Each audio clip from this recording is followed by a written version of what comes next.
Hello, Sagittarius, and welcome to a timeless Justice for Sagittarius reading, where we discuss the topic of justice, however merciful and or merciless to you it may be. All right, bear in mind that I read for the sister energies of Sekhmet and Bastet. This channel belongs to Sekhmet.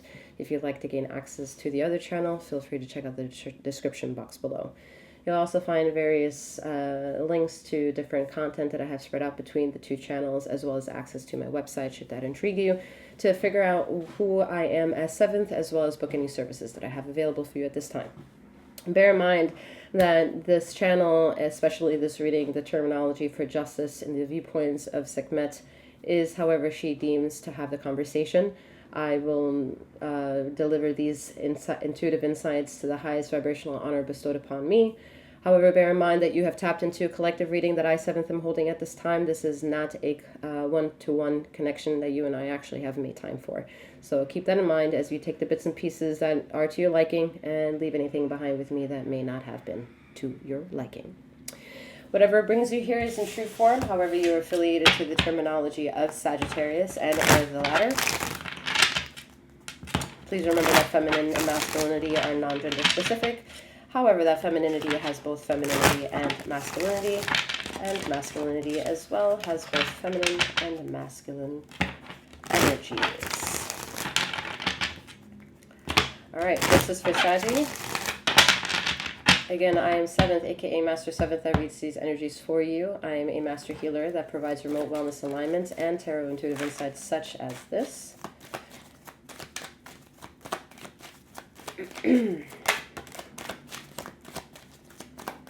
Ooh, what are you so nervous about?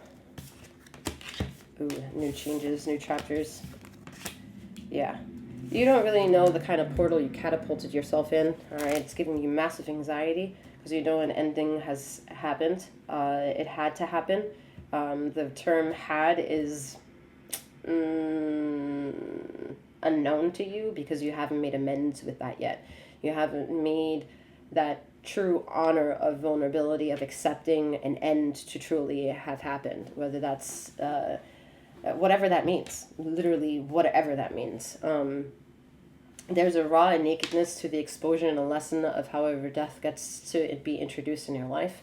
And it is extremely difficult to accept that inevitable wave and then be open and raw about all the emotions that it triggers. Like, it's earth-shattering. It's damning. There's nothing beautiful about it.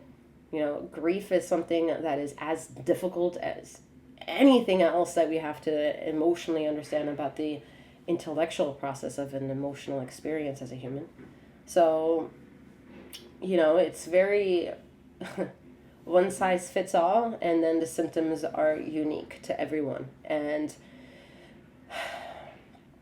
the best way, with also honor of Reiki, is to accept that the breath that you bring life to is the dance of security you can swim in, to know that that's an inevitable control that you do have. There's a consciousness behind taking that breath, that next breath, and even your last one. There is a level of acceptance in that can be embraced if you allow yourself to swim in that and become grounded and know what that means to swim in it and be grounded. It's not that you're anchored, you're not submerged, you're not stuck, you're in a flow. And that flow is however up and down that whirlpool it wants to fucking go. And you can handle the depthness. You can handle going up to the surface. You can handle the mediocrity. You can handle the guttural, wrenching pursuit, the spinning fastness, you know, down in the funnel. It's faster than above, you know, but then ultimately at the same speed. So it's wild to be your own, like, I'm hearing your own personal wild, it's like I'm hearing wild speed chase. So The only thing that's really going to slow you down and help you figure out the groundedness while swimming is to understand the governmenting of your mind, the governmenting of your safe space, the governmenting of your environment, the governmenting of cognitive dissonance, the yeah.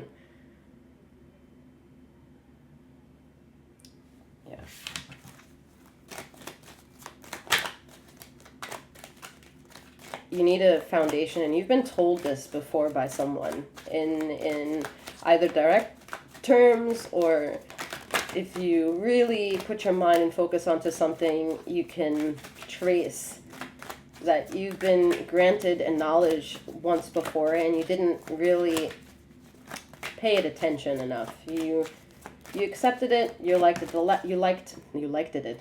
You liked the lesson. Yeah, something came in, Seven of Swords. Y'all know I hate this card. Bleh. I always need a moment of silence to figure out that fucking card.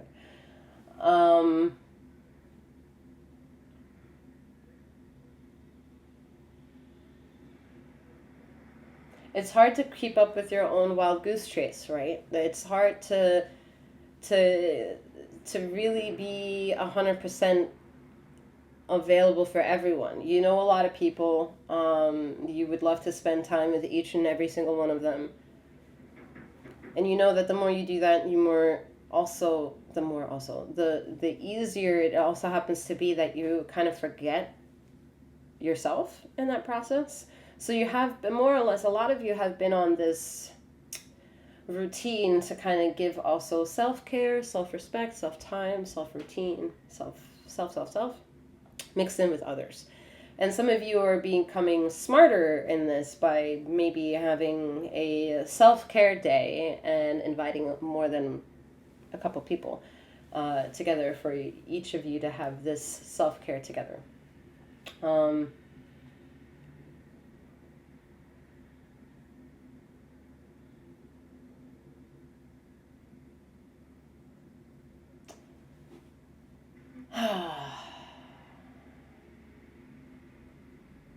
I think some of this, the point of all of this, is to maybe point out that there is an appeal to how you make your life seem to be to others, especially if it's the news you share, the viewpoints of the time spent with your friends or your social matters.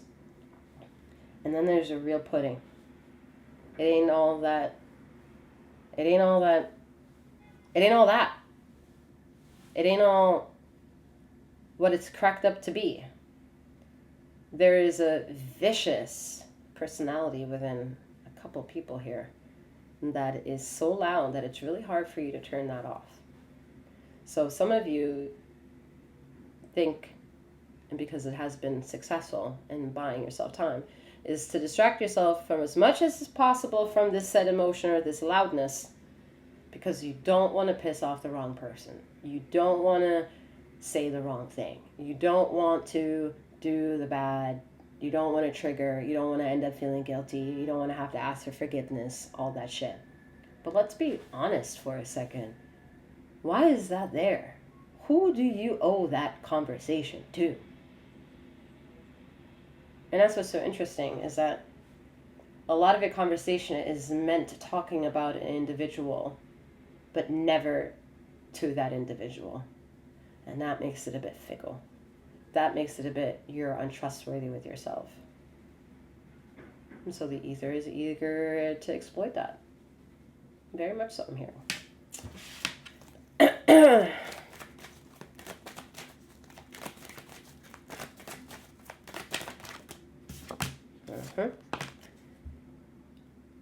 Virgo Hermit energy is asking you to see that clearly. Another major arcana card, the Chariot. I mean, ether is putting you to work and making you see how fickle you are, how in certain things you spread yourself very thin, and in other things you spread yourself very thick, and then there's still a complaining And then the honest thing is that you're not really honest with yourself. Yeah, justice. The Five of Wands. The true mercy is that you do like the drama. And the more drama you have, the more value it somehow brings in your life of feeling special. But the more you linger on to that trophy, it ain't that special. So that's something worth examining. All right, I'm wishing you a wonderful morning, noon, or night, wherever you are in the ether of this time and space. And may you keep flowing, growing, and glowing. Take care.